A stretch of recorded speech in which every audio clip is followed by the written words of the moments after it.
രാജ്യത്താദ്യമായി സർക്കാരിന്റെ ജില്ലാ ആശുപത്രിയിൽ ഹൃദയം മാറ്റിവെക്കൽ ശസ്ത്രക്രിയ. തിരുവനന്തപുരത്ത് നിന്ന് ഹൃദയവുമായി എയർ ആംബുലൻസ് കൊച്ചിയിലെത്തി എറണാകുളം ജനറൽ ആശുപത്രിയിൽ ശസ്ത്രക്രിയ ആരംഭിച്ചുവെന്ന് ആശുപത്രി സൂപ്രണ്ട് അറിയിച്ചു. അമൽനാഥ് ചേരുകയാണ്. അമൽനാഥ്, എങ്ങനെയാണ് ശസ്ത്രക്രിയ പുരോഗമിക്കുന്നത്?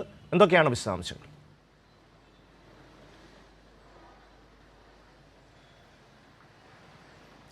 ഷമേ, എറണാകുളം ജനറൽ ആശുപത്രിയെ സംബന്ധിച്ച് ഒരു ചരിത്ര നിമിഷത്തിലേക്കാണ് കാലെടുത്ത് വെച്ചിരിക്കുന്നത് എന്ന് തന്നെ പറയേണ്ടിയിരിക്കുന്നു. രാജ്യത്ത് ആദ്യമായാണ് ഇത്തരത്തിലുള്ള ജനറൽ ആശുപത്രിയിൽ ഹൃദയം മാറ്റിവെക്കൽ ശസ്ത്രക്രിയ നടക്കുന്നത്. നിലവിലിപ്പോൾ ആ ശസ്ത്രക്രിയ പുരോഗമിച്ചുകൊണ്ടിരിക്കുകയാണ്. ഏകദേശം ഒരു 1.5 മണിക്കൂർ സമയം കൊണ്ട് ഈ ശസ്ത്രക്രിയ പൂർത്തിയാകും എന്നാണ് ആശുപത്രി സൂപ്രണ്ട് അല്പസമയം മുൻപ് മാധ്യമങ്ങളോട് പറഞ്ഞിട്ടുണ്ടായിരുന്നത്. വളരെ സങ്കീർണമായ തയ്യാറെടുപ്പുകൾ തന്നെയാണ് ആശുപത്രിയുടെ ഭാഗത്തു നിന്നും ഉണ്ടായത്.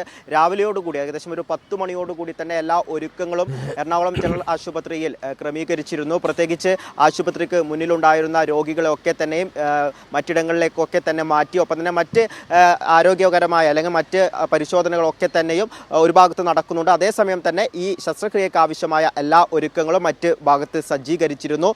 പിന്നീട് ഏകദേശം ഒരു 2 മണിയോടുകൂടിയാണ് തിരുവനന്തപുരത്ത് നിന്നും ഈ എയർ ആംബുലൻസ് പുറപ്പെട്ടത്. 45 മിനിറ്റോടുകൂടി ഹയാത്തിലെ ഹെലിപ്പാഡിലേക്ക് എത്തി. അവിടുന്ന് വളരെ നിമിഷ നേരം കൊണ്ട്, സാധാരണഗതിയിൽ ഒരു 10 മിനിറ്റ് എടുക്കുമെങ്കിൽ 4 മിനിറ്റും കൊണ്ടാണ് ഈ 4 കിലോമീറ്ററോളം ദൂരം സഞ്ചരിച്ച് എറണാകുളം ജനറൽ ആശുപത്രിയിലേക്ക് ഹൃദയം എത്തിച്ചിട്ടുണ്ടായിരുന്നു. ഉടൻ തന്നെ ശസ്ത്രക്രിയക്കുള്ള നടപടികളൊക്കെ തന്നെയും ആരംഭിക്കുകയുമായിരുന്നു.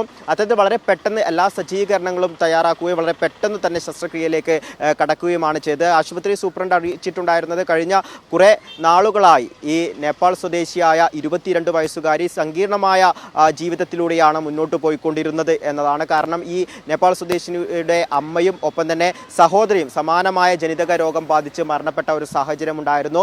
ആ ഒരു സാഹചര്യത്തിൽ മരണത്തെ മുന്നിൽ കണ്ടുകൊണ്ടായിരുന്നു ഈ 22കാരുടെ ജീവിതം. എന്നാൽ നിലവിൽ ഇത്തരത്തിൽ ഈ ഒരു ശസ്ത്രക്രിയ ആരംഭിച്ച സാഹചര്യത്തിൽ വലിയ പ്രതീക്ഷയുണ്ട്. സങ്കീർണമായ ഒരുക്കങ്ങളൊക്കെ തന്നെയാണെങ്കിലും നിലവിൽ 1.5 മണിക്കൂറിന് ശേഷം ഒരു നല്ല ഒരു വാർത്ത പുറം ലോകം അറിയും എന്ന രീതിയിലുള്ള വലിയ പ്രതീക്ഷ തന്നെയാണ് ആശുപത്രിയുടെ ഭാഗത്തു നിന്നുമുള്ളത്. അതോടൊപ്പം തന്നെ ഈ 22കാരിയുടെ സഹോദരൻ മാധ്യമങ്ങളോട് പ്രതികരിച്ചിരുന്നു.